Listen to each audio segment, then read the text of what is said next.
জীবনের অন্ধকার অধ্যায়ে দাঁড়িয়ে কখনো কখনো মানুষ হারিয়ে ফেলে বাঁচার সম্মানে। সুখ সাফল্যের ঝলমলে আলোয় ঘেরা তারকাদের জীবনও যে ভাঙনের সাক্ষী হতে পারে তারই এক স্বীকারোক্তি দিয়েছেন ভারতীয় বাংলা সিনেমার অভিনেত্রী ঐন্দ্রিলা সেন। সম্প্রতি ভারতীয় গণমাধ্যমের একটি পডকাস্টে অতিথি হয়ে তিনি খুলে বলেছেন জীবনের সেই দুঃসহ সময়ের কথা, যখন অসহনীয় যন্ত্রণা আর চরম হতাশার চাপে তিনি ও তার মা আত্মহরণের সিদ্ধান্তের দ্বারপ্রান্তে পৌঁছে গিয়েছিলেন।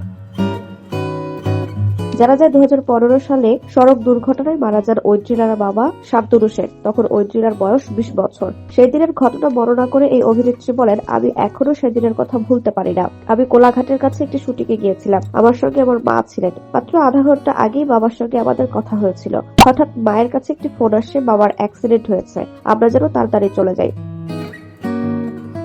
কলকাতার বেহালা শিলপাড়া এলাকায় একেবারে মধ্যবিত্ত পরিবারে বেড়ে উঠেছেন ঐন্দ্রিলা। তার মা গৃহবধূ হলেও মেয়ের পড়াশোনা, অভিনয় নিয়েই বেশিরভাগ সময় ব্যস্ত থাকতেন, আর সংসারের বাকি সব দেখাশোনা করতেন ঐন্দ্রিলার বাবা। এই অভিনেত্রীর কথায় আমরা জানতাম না এটিএম থেকে কিভাবে টাকা তুলতে হয়, কিভাবে ইলেকট্রিক বিল দিতে হয়। বাবার উপরে নির্ভরশীল থাকার ব্যাপারটি আরো ব্যাখ্যা করে ঐন্দ্রিলা বলেন, আমি এবং মা সম্পূর্ণ বাবার উপর নির্ভরশীল ছিলাম। শ্মশানে বসেও আমি বলেছিলাম, বাবাকে বলো, বাবা সব এনে নেবে। বাবাকে যে এত তাড়াতাড়ি হারিয়ে ফেলবো সেটা কল্পনাও করতে পারেনি। আমি হয়তো ভাবতেও পারিনি আমার সঙ্গে আমার বাবা নেই। সে সময়টা ভীষণ কঠিন ছিল।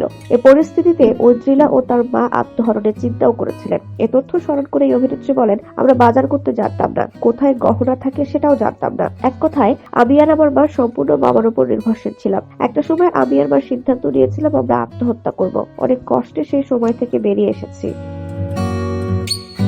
রবি কিরাকি নির্মিত বন্ধন সিনেমার মাধ্যমে চলচ্চিত্রে অভিষেক ঘটে ঐন্দ্রিলার। 2004 সালে মুক্তিপ্রাপ্ত জিৎ কোয়েল অভিনীত এই সিনেমায় পার্শ্ব চরিত্রে অভিনয় করেন তিনি। পরের বছরই সকাল সন্ধ্যা ও রাজু আঙ্কেল সিনেমায় অভিনয় করেন ঐন্দ্রিলা। 2006 সালে খেলা ধারাবাহিকে দেখা যায় তাকে। তাছাড়া সাত পাকে বাঁধা, ফাগুন বউ ধারাবাহিকেও অভিনয় করেন তিনি। এরপর অঙ্কুশ হাজরার সঙ্গে ম্যাজিক, লাভ ম্যারেজ, মির্জার মতো সিনেমায় দেখা গেছে তাকে, এবং বর্তমানে নারী চরিত্র বেজায় জটিল সিনেমার প্রচারণার কাজে বেশ ব্যস্ত সময় পার করছেন এই অভিনেত্রী।